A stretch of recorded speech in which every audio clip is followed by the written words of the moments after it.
buenos días y bienvenidos a Ampliación de Noticias. Son las 8:08 de la mañana. Comenzamos este programa. Omar Mariluz, buenos días Omar, y Fernando Carballo. Y el primer tema que vamos a abordar nos lleva hasta Ginebra, en Suiza. Son las 4 de la tarde ahí.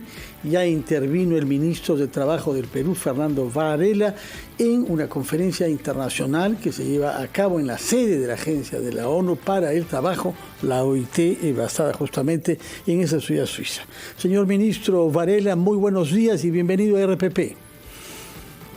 Rebajatucuentas.com. Abre puertas donde otras se cierran. Con tasas desde 1.6%, impulsa tus sueños con préstamos con garantía hipotecaria. Empieza este viaje hacia el éxito. Fernando, muy buenos días. Omar, muy buenos días, y a todo el público televidente.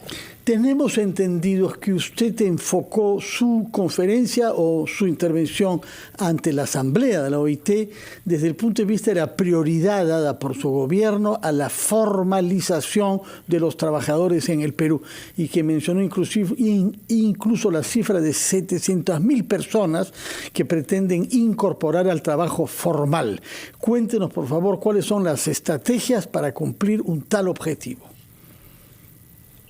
Efectivamente, Fernando, el tema de la formalización laboral es uno de los ejes de nuestra gestión, pero partimos por entender que esta formalización no se logra solo a través del desempeño del Ministerio de Trabajo. Es un tema multisectorial. El día de hoy estuvimos reunidos con funcionarios de la OIT y determinamos claramente que este tema de la formalización se va a poder vencer paulatinamente con un plan de varios años en los que se involucren varios sectores. Y dentro del tripartismo, que es una de las políticas más importantes de la OIT, con la participación tanto de los empleadores como de los trabajadores. Para tal efecto, por ejemplo, en los 2 meses que tenemos de gestión, hemos implementado ya 8 mesas bilaterales con centrales sindicales y con gremios empresariales para poder dar el paso siguiente, que es reactivar el Consejo Nacional de Trabajo, que es, digamos, la institución más importante a nuestro criterio para establecer políticas claras de formalización.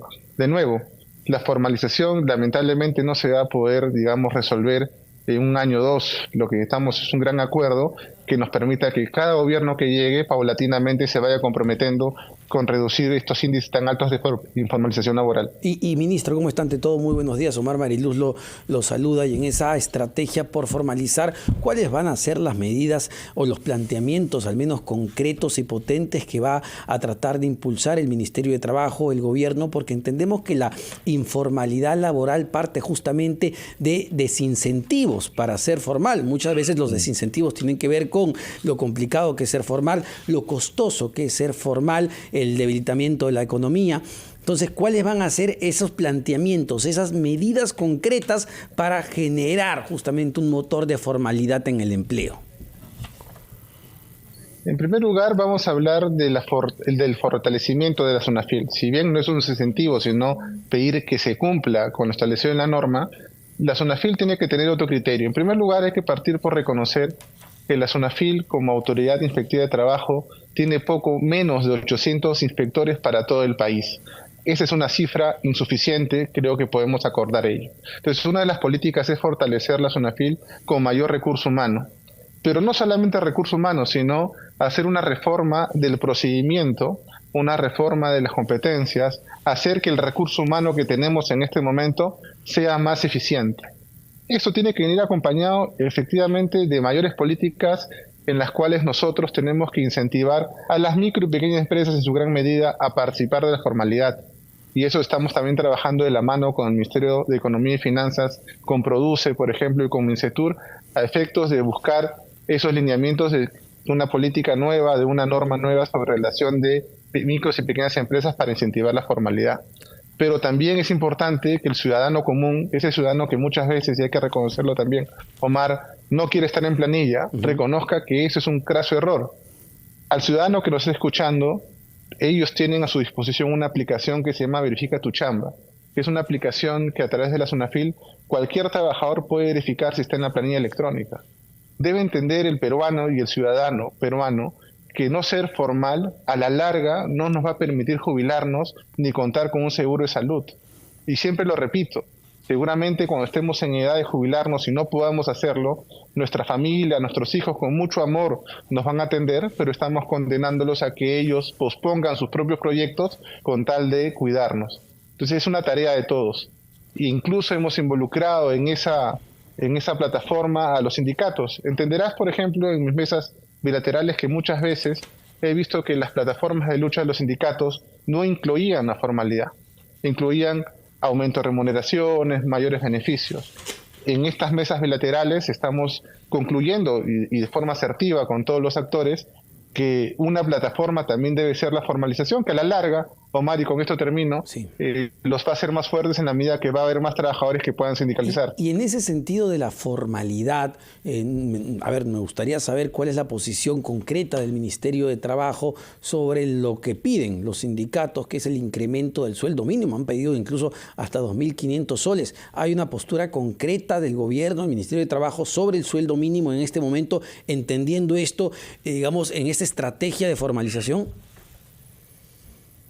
Efectivamente, y es algo que además lo hemos dicho en cada una de las mesas bilaterales que hemos instalado. Nosotros consideramos que el incremento de la remuneración mínima vital tiene que ser a partir de un esfuerzo de tecnificar ese incremento. Y por eso es nuestro interés o nuestro mayor interés regresar al Consejo Nacional de Trabajo. Ya habían avances sobre institucionalizar el incremento de remuneración mínima a través de factores económicos que permitan establecer cuándo y cómo se debería incrementar la remuneración mínima. En ese sentido, nosotros consideramos que tiene que partir por un esfuerzo de hacerla más técnica, en la medida que así permita que no se decida de forma arbitraria cuándo o no incrementar la remuneración. Entonces, cortito nomás, porque tenemos que ir a la pausa. ¿Está descartado un incremento del sueldo mínimo para este año, ministro? No está en agenda en este momento. Perfecto. Sí, vamos a hacer una pequeña pausa, ministro, si nos acompaña, por favor, después de lo cual quisiéramos hacerle algunas otras preguntas sobre iniciativas que usted anunció la semana pasada durante el balance de los primeros 6 meses, particularmente relativa a Capacítate y a la bolsa de trabajo del ministerio. Nos contestará, por favor, después de una breve pausa.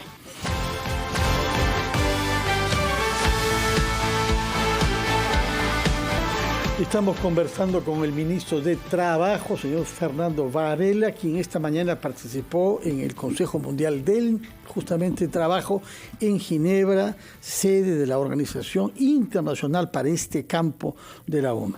Y queríamos preguntarle sobre cosas que usted declaró la semana pasada aquí en el Perú antes de viajar a Suiza, señor ministro, cuando los ministros y la presidenta hicieron un balance de lo actuado durante los primeros 6 meses.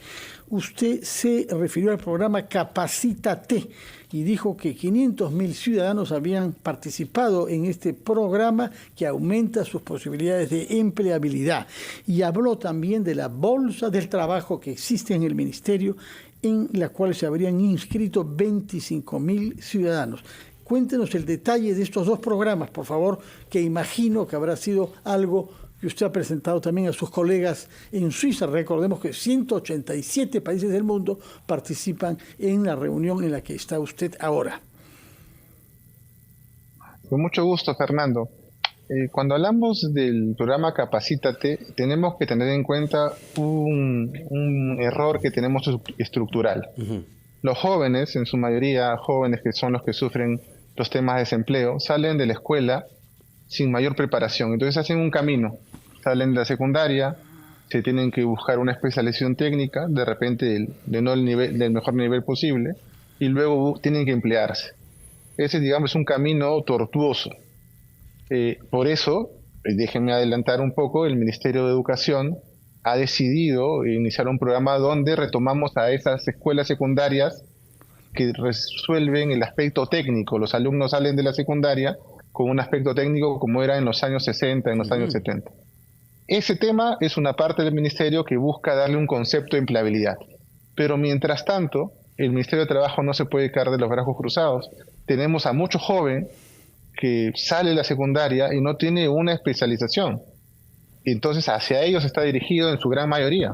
Ojo que se pueden capacitar también adultos mayores. Pero en temas muy importantes, por ejemplo, como cómo hacer más empleable, cómo mantener un emprendimiento, temas así de capacitaciones que han llegado ya a cerca de 500.000, todos cursos virtuales, por cierto.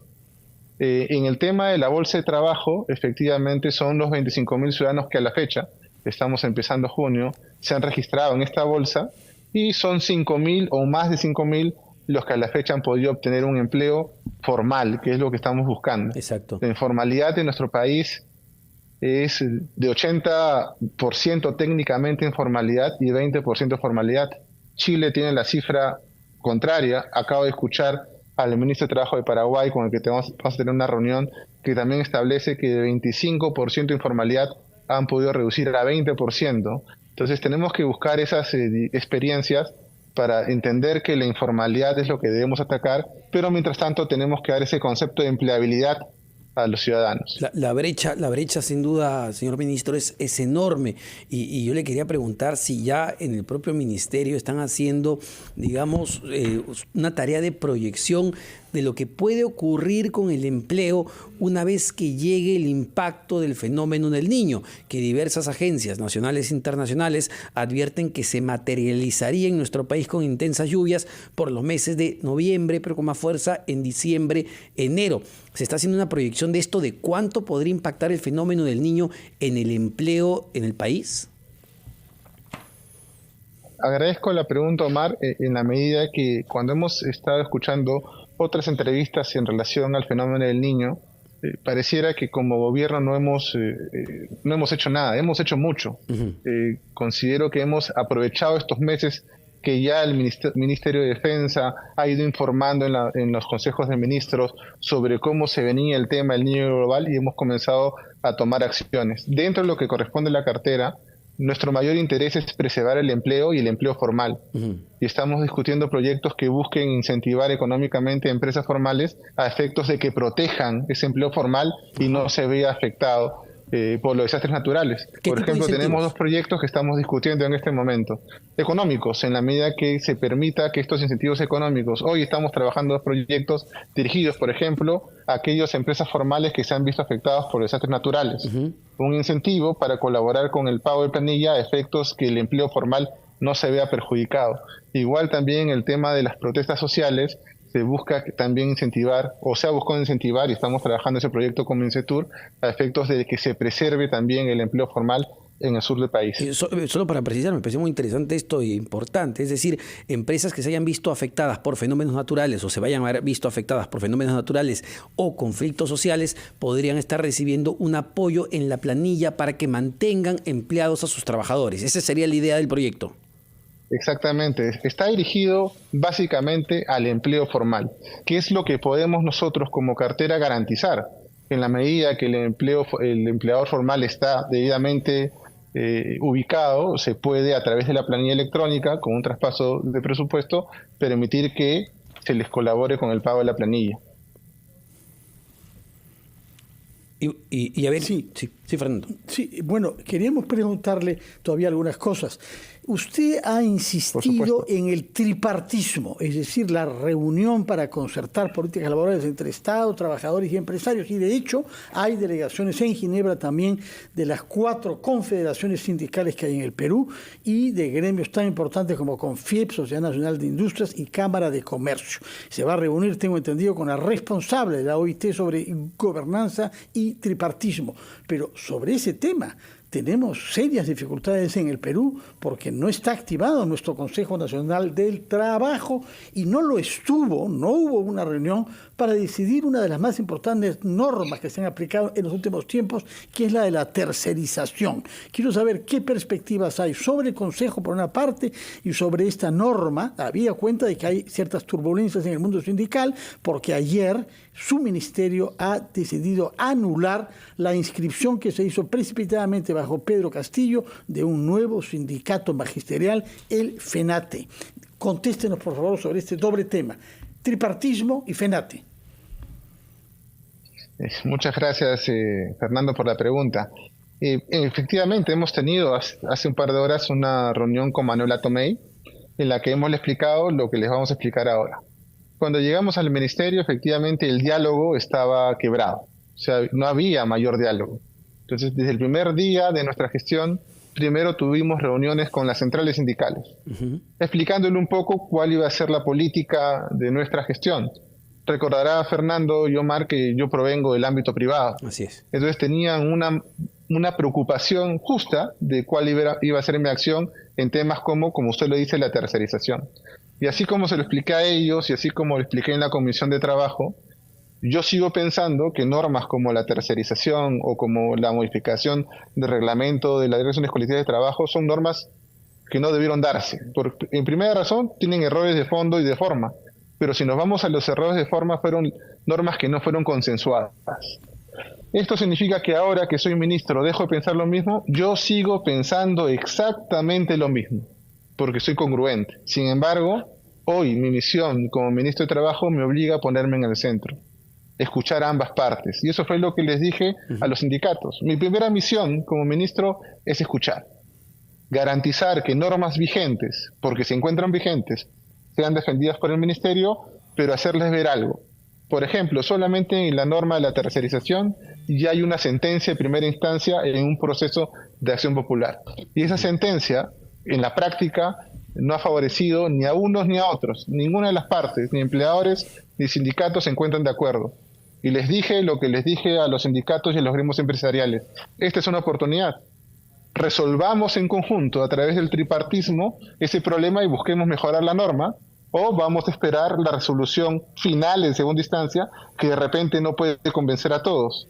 Y ese mensaje fue escuchado tanto por las centrales sindicales como por los gremios empresariales. Y es por eso que hemos logrado 8 instalaciones de mesas bilaterales, 4 centrales, 4 gremios empresariales. Y cada uno de ellos con el serio compromiso de activar en 2, máximo 3 semanas el Consejo Nacional de Trabajo, porque además ese es el estamento más importante para la toma de decisiones. Ya hay temas pendientes, por ejemplo, lo que acabamos de hablar, un decreto supremo que pueda tecnificar el incremento de la remuneración mínima vital, el tema de la modificación de la ley del reglamento de la tercerización, son temas que ya se han discutido en su oportunidad y que podemos retomar. Ahora, el diálogo social es importantísimo para nosotros y así se lo hemos hecho ver a las centrales, se lo hemos hecho ver a los gremios, a los funcionarios de la OIT, y la presencia de todos ellos hoy en Ginebra es la mayor garantía del tripartismo. Ministro, sobre el tema del FENATE, exacto, el tema del FENATE, que es muy importante. ¿Cuál ha sido el argumento detrás?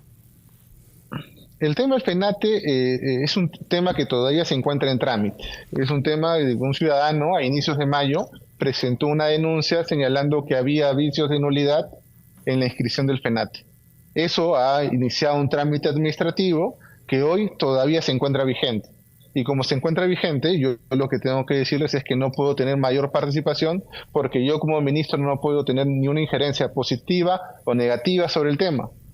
Repito, es un trámite que hoy se encuentra vigente y esperemos cuáles son los resultados. Sin embargo, ministro, a ver, para que haga la precisión correspondiente sobre este tema, la información que tenemos es que la Dirección Regional de Trabajo y Promoción del Empleo de Lima Metropolitana, oficina que está adscrita a su ministerio, declaró o anuló la inscripción de la Federación Nacional de Trabajadores de Educación del Perú, el famoso FENATE, que es el gremio, el sindicato fundado por el expresidente Pedro Castillo. Es decir, ya hay una declaratoria de nulidad, entendemos. Es correcto, en parte lo que dice Omar. Esa resolución efectivamente se dictó.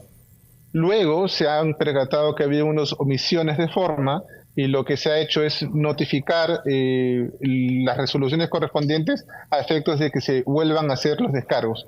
Todo ello para garantizar el debido proceso de los administrados. Si hay un error que pueda deducir luego la nulidad de todo el procedimiento, mejor es corregirlo en su oportunidad y entiendo que eso es lo que han hecho los funcionarios de la dirección regional. En todo caso, el documento no oficial con el membrete de su ministerio ha sido publicado, ha sido firmado por el señor Benildo Ruiz Vargas. En todo caso, muchas gracias, tomamos nota de que no es una decisión, sino que es algo que está en proceso. Ministro, que tenga una buena estadía en Suiza. Muchas gracias por sus palabras, que tenga entonces una eficaz participación en la asamblea de la OIT. Nos vamos a una pausa para recibir después aquí en Omar. Estaremos con el ministro de Economía y Finanzas, Alex Contreras, con quien tenemos muchísimos temas también por qué conversar.